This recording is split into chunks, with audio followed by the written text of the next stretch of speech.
was a bold move by the Howard government at the time when there was a major crackdown on gun laws after the Port Arthur massacre. But surprisingly, there are now as many guns in Australia today as there were at the time of that attack, and that was nearly 20 years ago. The gun buyback scheme, it was deemed a success for its time, but nearly 70,000 weapons have returned to our streets. Professor Nick O'Brien is a former Scotland Yard counter-terrorism official who's now at Charles Sturt University. He's calling on the buyback scheme to be reinstated, and Nick joins us now. Good morning to you, Nick. Why are we seeing so many more guns in circulation here in Australia? Well, we've got a situation where people think guns are cool, I think, and they like to have them, they like to use them. We've got the Victorian Police Association saying that in one part of Victoria that people are being stopped with guns every 2 days, and the guns are being used in a crime every 6 days. And in 2013, 2014, they had 688 offences where guns were used, displayed or threatened.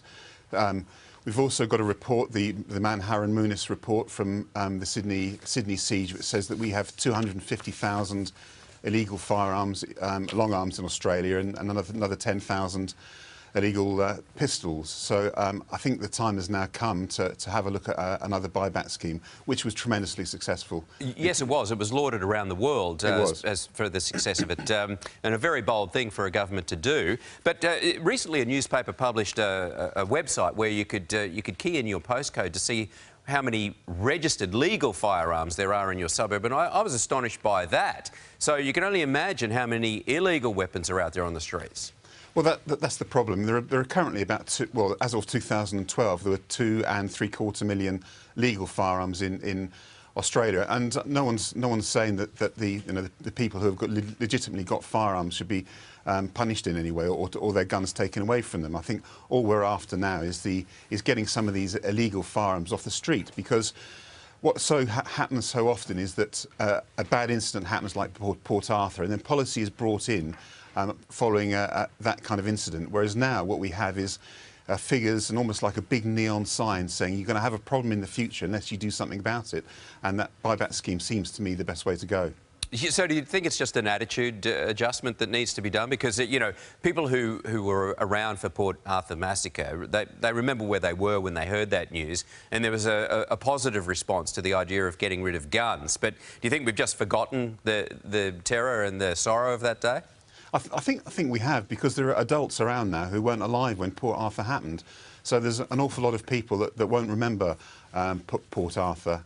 And, you know, when you have a situation where 35 people get killed by one lone gunman, that's tremendously significant for everyone that was around at the time. But obviously, there were people that weren't.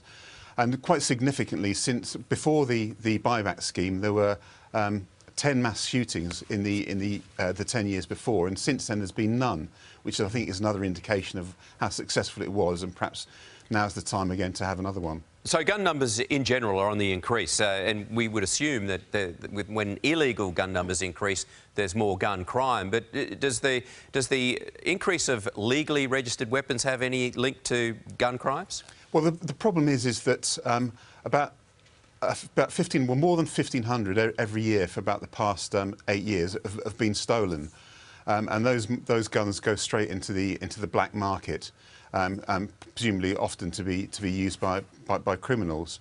And there's also the problem of illegally imported guns as well. So, and that's a bit more problematical to identify how many illegally imported weapons we have in the country. But information from the police shows that guns are being imported. Sometimes they're being broken up into parts and imported into the country, and that's called shotgunning.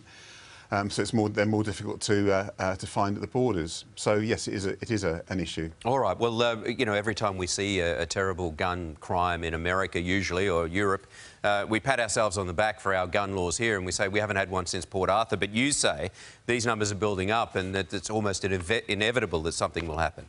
I think it is, and I think this has been acknowledged. It was acknowledged, I think, in the Sydney siege report, where the amount of illegal weapons was pointed out, and they said in the report something needs to be done about this. There's been a Senate inquiry that has looked at the issue as well, and one of the recommendations of that was that we should have an amnesty buyback. So the time is come, I think, to to actually do it. OK, well, there was a lot of resistance at the time, 20 years ago. What do you think is the method that we should employ this time?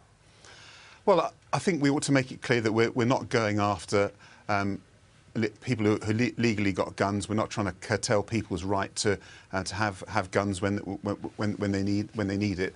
What we're trying to do is get illegal guns off the street so they can't be used in crime. And you know, I think we often forget the victims of people that have been involved in gun crime, and it must be an horrendous experience to have a gun pointed at you or indicated that it might be used against you when you're something like an innocent shopkeeper or someone in a petrol station. Yes, I agree with that. Nick O'Brien, thank you for your time this morning. Pleasure. And seems to be a sensible suggestion, Deb.